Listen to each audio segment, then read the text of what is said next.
Здравствуйте, друзья! Сегодня история о человеке, который остановил того, кого считали непобедимым. О человеке, который стал тенью Ганнибала, его зеркалом и карой. Когда мир дрожал под шагами карфагенских слонов, именно он показал, что Рим способен на возрождение. Его звали Публий Корнелий Сципион, и он стал тем, кто превратил поражение в начало империи. 216 год до нашей эры.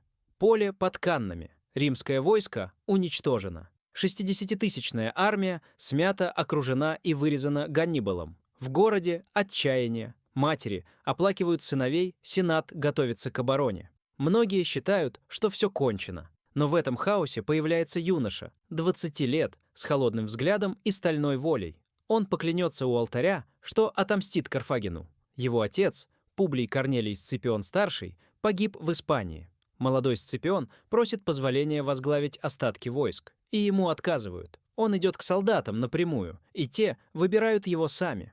Так начинается путь человека, который изменит ход истории. Сципион прибывает в Испанию, где карфагеняне удерживают города и золото. У него немного людей, но много решимости. Он изучает врага. Знает, что Карфаген строит власть на страхе и деньгах. Значит, нужно ударить быстро, не по армии, а по сердцу. Он выбирает цель – Новый Карфаген, главный порт и база снабжения. Нападает внезапно, через болота, которые считались непроходимыми. Город падает за один день. Это первый настоящий триумф Рима после Канн. Сципион не мстит. Он отпускает пленных, помогает раненым, возвращает семьи союзникам. Так он завоевывает не только землю, но и умы. К нему переходят испанские племена. К Риму возвращается вера. Он продолжает кампанию. При Бикуле он впервые сталкивается с самим Ганнибалом, точнее, с его братом Газдрубалом. Сципион побеждает, Газдрубал гибнет, а в Риме слышат новое имя – Сципион. Но пока Ганнибал все еще в Италии. Он стоит у Капуи, потом у Брундизия, и римляне боятся его тени. Сципион понимает, Рим не победит, пока защищается. Он решает нанести удар в самое сердце Карфагена, в Африку. Сенат сомневается. Это риск, это дерзость, это безумие. Но он получает согласие. Весной 204 года до нашей эры он высаживается в Африке. Первое столкновение с армией карфагенского полководца Гиска.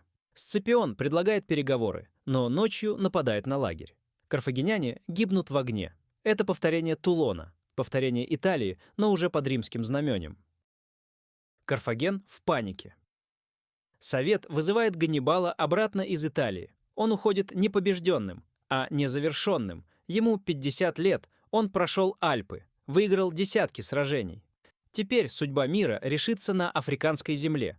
Две армии сходятся у города Зама. С обеих сторон ветераны, с обеих гении. Ганнибал – мастер окружений. Сципион – мастер противодействия.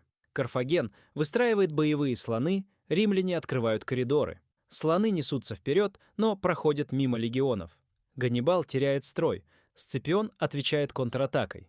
Кавалерия под командованием Массиниссы, союзного нумидийского царя, обходит фланги. Карфагеняне оказываются в кольце. История делает круг. Теперь Ганнибал окруженный. Пыль, крики, тени. Когда бой закончился, земля была усыпана телами, а над полем стоял дым. Сципион выиграл. Рим выиграл. Ганнибал спасается бегством. Карфаген вынужден подписать мир, разоружиться, выплатить контрибуцию, отказаться от флота. Рим получает власть над Западным Средиземноморьем. Сципион возвращается в город как спаситель. Ему дают прозвище «Африканский». На его триумфе проходит процессия пленных, золота и слонов. Но он не улыбается. Он знает, что победил не только Карфаген, но и сам Рим. Теперь республика вкусила вкус империи. В старости Сципион уходит от политики. Рим забывает героев быстрее, чем прощает врагов. Против него воздвигают обвинения. Якобы он присвоил часть добычи. Он не защищается. Просто уезжает в свое поместье в Литеран.